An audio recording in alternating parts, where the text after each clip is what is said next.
Hey guys, and welcome back to the shop. This is not the video I wanted to make today. I was hoping I was going to do a final assembly video, but as you can see, I've got my fuel tank here and ran into a little issue. And the issue I ran into is because of ethanol fuel. So interesting story. My son Sean and I yesterday went on a little adventure to buy a Facebook Marketplace item he was looking for. And in doing that, we stopped at a dealer, it was about 45 minutes from me, that sells Sunoco high octane race fuel. So we bought 5 gallons of whatever they call the 98 octane version and picked up Sean's thing. And on the way back, he was asking me about ethanol fuel. He's like, well, Dad, it's really not that bad. High performance cars use it all the time and they, get more horsepower. And maybe that's true. Don't know anything about it. But my history with my motorcycles, the old motorcycles that were designed for non-ethanol, in fact, leaded fuel in many cases, it doesn't work well. And when I started to take apart the fuel tank to clean it up and put the new graphics on it today, there's some old fuel in there I had to drain out, and we bumped into some ethanol problems. So this video is going to show you exactly what we bumped into and why I never put ethanol fuel in any of these bikes anymore. Now, that being said, you guys are going to say, well, what the heck why did you have ethanol fuel in this bike to begin with? And long story short, before it blew up, we were using what we had. We're riding it around the yard. You could see from the early videos that this is not, my favorite bike or a race bike or anything along those lines. So yeah, I used a little bit of what I had. And then when it blew up, I let it sit for a year. And after sitting for a year, this is what you have to deal with. So watch this video, pay attention, don't let this happen to you. All right, so here's our fuel tank and shrouds all together. We're gonna remove these graphics even though they're not bad because I've got a better set. Again, wrong hardware. In fact, I think I might have put this hardware on there when we got the bike because what was in there was even worse. So we're gonna replace that with the right stuff. Or at least the stuff that I talked about in my last video. And here's a maddening part. When we go in here and we look at the mounts, on one side, the rubber piece is missing. And I don't know how I didn't notice that when I took this apart, but I don't have that rubber piece. So now I gotta find just that one part. And actually, I'm gonna go over the bike and make sure I'm not missing anything else because ordering these things one at a time is killing me. All right, so we've got radiator shrouds off. Here's the bare tank. I got to clean it up. And you hear that? It's still got some fuel in it. And it's basically fuel that's been in there for at least a year because this thing blew up a year ago and it's been sitting here for quite some time. That gas is no good. And what do I do with it? I mean, you can see with all the bikes back here, from time to time, your fuel is going to go bad because I can't ride them all enough to keep it good. So in this case, this is probably ethanol fuel, not race gas, with 2-stroke oil in it. So what I do in a case like this, I'm going to dump this into my lawnmower gas can. And, in there I've got 3 gallons of regular fuel that I use for my tractors. Dump this in there, and then I just use it to mow with. And you know what? They don't know the difference. When we get this ready to go, I've got 5 gallons of Sunoco 98 octane race gas. That's the only thing that's going to go in this bike going forward. So, got to get this cleaned out. Let's do that. Yeah, and how many of you have run into this situation? So, here's my tank. Here's my can that we're going to drain this into. When you open up the petcock,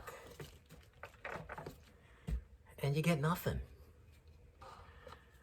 So I'm going to open this thing up and show you guys what ethanol fuel does if you leave it sitting for too long. But first we're going to drain this tank the other way. You gotta love the smell of old gasoline.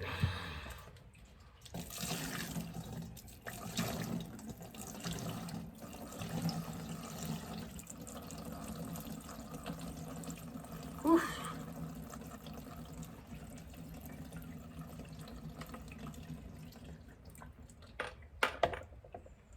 Now, like I said, that's about, I'm going to say, a quart that was in there.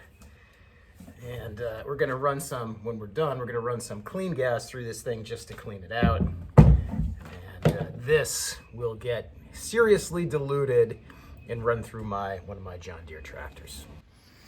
All right, so this is one of these things where I want you to be able to see me do it live. I just took the 2 little screws out of there. And let's just open this guy up, see what it looks like inside.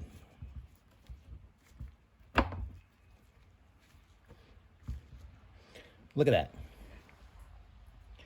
This is what happens with ethanol fuel. This stuff is mud. Look at that.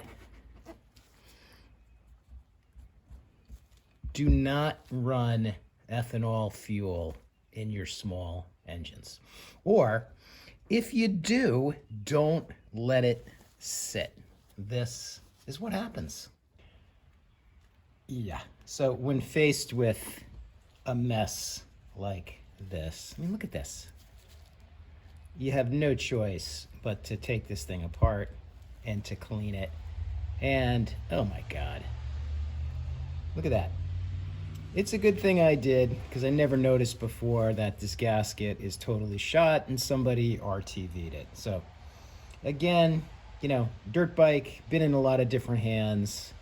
This is the kind of crap you should expect. So now I got to get this cleaned up. And here's another part that I didn't think I needed that I actually do need. Well, guys, it looks like we're stalled here again. And we are stalled because this petcock is simply beyond repair. At least I'm not putting it back on what's basically now a brand new bike. When we take a look at this stuff, you can see RTV sealant all over the place. This gasket is squished ridiculously flat, which is why they had RTV sealed it. This is falling apart when it comes out of there. You saw the state of this, but you know, look at the damage that ethanol fuel causes when it sits there over time. And this really hasn't been sitting that long. I mean, this body is completely deteriorated as a result of that. And a lot of that sludge we're looking at is fuel mixed with, you know, whatever metal, and I think this is largely aluminum, that this is made of. Now it's garbage. So I can't rebuild it. I'm gonna have to find a decent used one somewhere else. And now I've got yet one more delay on my project. So ethanol fuel, just say no, guys. Just say no. All right, guys, so where does that leave us? Well, I got to get a whole new petcock. I got to get a couple other little mounting pieces here, and I'm going to check and make sure I'm not missing anything else, because this is starting to get a little bit annoying. Long story short, I learned my lesson with ethanol fuel a long time ago. I've rebuilt too many of these carburetors as a result of this. So when you look behind me, every motorcycle you see, and there's quite a few of them back there, besides my BMW, right, my one modern bike, basically everything you see back there, sorry for all the jerking around, everything you see has non-ethanol fuel. And I can't buy that here. I've got to drive an hour and take a couple of 5-gallon cans with me to buy it in an area of the state where they actually sell it. And then for my race bikes, I buy either VP or Sunoco high octane fuel. So if you're gonna have something that sits for a while, you know, it's not a good idea to put ethanol fuel in it. I don't care what anybody says. I don't care what anybody says about stabilizing it. Look at this video. Look at that sludge. The stuff is absolutely no good. And I'm sure people are going to argue with me. Yeah, I use it in my car, but it doesn't sit. And I use it in the BMW because I ride that all the time and it's constantly cycling through. For some of these bikes that I only ride a few miles a year, you got to have non-ethanol fuel. Use the best fuel that you possibly can. And then if it sits for a little while, even drain that and replace it from time to time. I'm not a non-ethanol nut, but in reality, on classic motorcycles, it just doesn't work. And this is a great example of that. In any case, guys, I hope somebody finds this valuable. Thanks for watching. I guess we're going to have at least one more installment. And by the time we get back, hopefully we're ready to fire this thing up. So thanks again, and we'll see you soon.